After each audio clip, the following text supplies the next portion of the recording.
Assalamualaikum warahmatullahi wabarakatuh. Nama saya Alfat Nurwalin dari kelas manajemen H, NPM 2003 13281. Di sini saya akan membahas tentang zakat. Nah, di sini diartikan zakat adalah sejumlah harta yang wajib dikeluarkan oleh umat muslim untuk diberikan kepada golongan tertentu yang berhak menerima, seperti fakir miskin dan semacamnya. Sesuai dengan yang ditetapkan oleh syariah, zakat termasuk rukun Islam yang keempat dan menjadi salah satu unsur paling penting dalam menegakkan syariat Islam. Nah, oleh karena itu, hukum zakat adalah wajib bagi setiap muslim yang telah memenuhi syarat-syarat tertentu. Zakat juga merupakan bentuk ibadah seperti sholat, puasa, dan lainnya, dan telah diatur dengan rinci berdasarkan Al-Quran dan Sunnah. Di sini ada macam-macam zakat. Zakat bisa berupa beras, yaitu terdiri dari dua macam, ada zakat fitrah dan zakat mal. Yang pertama dari zakat fitrah, yaitu zakat yang wajib dikeluarkan umat muslim menjelang Hari Raya Idul Fitri, atau pada bulan Ramadan. Zakat fitrah dapat dibayar dengan setara 3,5 liter atau 2,5 kg makanan pokok dari daerah yang bersangkutan. Makanan pokok di Indonesia adalah nasi. Nasi yang dapat dijadikan sebagai zakat adalah berupa beras. Yang kedua ada zakat mal. Zakat mal adalah zakat penghasilan seperti hasil pertanian, hasil pertambangan, hasil laut, hasil perniagaan, hasil ternak, hasil temuan, emas, dan perak. Masing-masing jenis penghasilan memiliki perhitungan sendiri. Dalam Undang-Undang tentang Pengelolaan Zakat Nomor 38 Tahun 1998, yaitu pengertian zakat mal adalah bagian dari harta yang disisihkan oleh seorang muslim atau badan yang dimiliki oleh orang muslim, sesuai ketentuan agama untuk diberikan kepada yang berhak menerimanya. Undang-undang tersebut juga menjelaskan tentang zakat fitrah, yaitu sejumlah bahan pokok yang dikeluarkan pada bulan Ramadan oleh setiap muslim bagi dirinya dan bagi orang yang ditanggungnya, yang memiliki kewajiban makan pokok untuk sehari pada Hari Raya Idul Fitri. Di sini saya akan membahas tentang perhitungan zakat dan cara menghitung zakatnya tersebut. Yang pertama, zakat fitrah. Cara perhitungannya, zakat fitrah per orang itu 3,5 liter dikali harga beras per liternya. Contoh, harga beras yang biasa kita makan sehari-hari, contoh 10.000 per liter. Maka zakat fitrah yang harus dibayar per orang itu sebesar 35.000. Jika dihitung dari segi beratnya, maka zakat fitrah per orang 2,5 kg dikali harga beras per kilogram. Yang kedua, zakat mal, yaitu 2,5% dikali jumlah harta yang tersimpan selama setahun. Menghitung nisab zakat mal, yaitu 85 kali harga emas pasaran per gramnya. Contoh, kita punya tabungan 100 juta dan mendepositonya 200 juta. Rumah kedua yang dikontrakan senilai 500 juta dan emas perak senilai 200 juta. Total harta yang dimiliki itu berupa 1 miliar. Semua harta sudah dimiliki sejak 1 tahun yang lalu. Misal, harga 1 gram emas sebesar 600.000, maka batas nisab zakat mal 85 dikali 600.000. Dan yang hasilnya 51 juta. Karena harta yang dimiliki itu lebih dari limit nisab, maka ia harus membayar zakat mal sebesar 1 miliar dikali 2,5%, yaitu 25 juta per tahunnya. Dan yang ketiga, zakat penghasilan. Untuk mengetahui zakat penghasilan ini, kurangi total pendapatan dengan utang, lalu hasilnya dikali 2,5%. Nisab zakat penghasilan adalah 520 dikali harga makanan pokok. Contohnya, kita menerima gaji bulanan contoh sebesar 7 juta.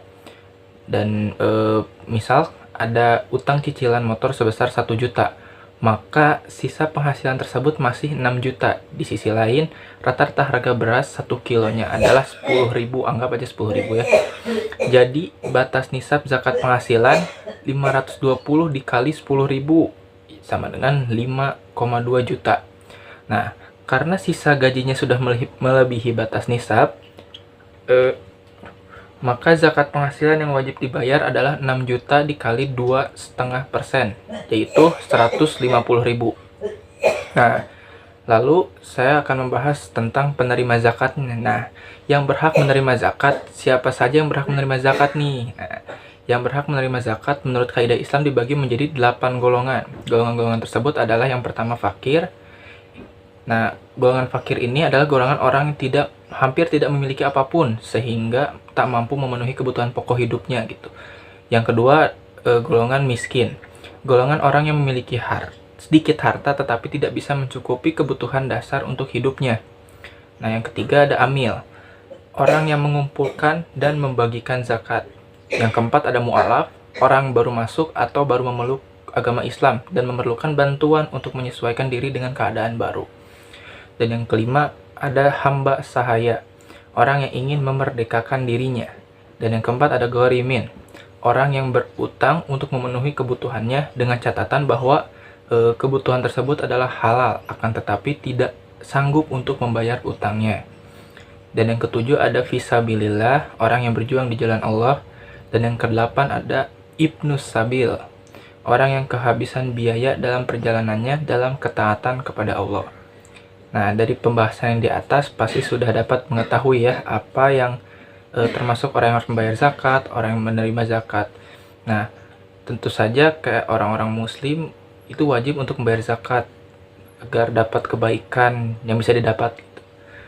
Nah, beberapa kebaikan tersebut itu ada salah satunya mempererat tali persaudaraan antara masyarakat yang kekurangan dengan yang berkecukupan. Yang kedua, mengusir perilaku buruk yang ada pada seseorang. Yang ketiga, sebagai pembersih harta dan menjaga seseorang dari ketamakan harta. Yang keempat, ada ungkapan rasa syukur atas nikmat yang telah diberikan oleh Allah. Dan ada untuk pengembangan potensi diri bagi umat muslimnya. Dan yang terakhir, memberi dukungan moral bagi orang yang baru masuk agama Islam. Nah, zakat juga termasuk memberikan ketenangan dan ketentraman bukan hanya pada penerima tapi juga pada orang yang membayar zakat. Nah, perlu diingat bahwa segala hal baik yang telah dilakukan atau yang telah kita lakukan pasti akan mendapat balasan dari Allah. Seperti berzakat, maka tidak akan mengurangi sedikit pun harta. Tapi Allah menjanjikan akan melipat gandakannya. Jadi jangan kikir dan pelit. Nah, ada sedikit tambahan dari ayat tentang zakat, ada di ayat 103 di surat At-Taubah, menjelaskan tentang zakat yang artinya, ambillah zakat dari sebagian harta mereka dengan zakat itu. Kamu membersihkan dan mensucikan mereka dan mendoalah untuk mereka. Sesungguhnya doa kamu itu menjadi ketentraman jiwa bagi mereka.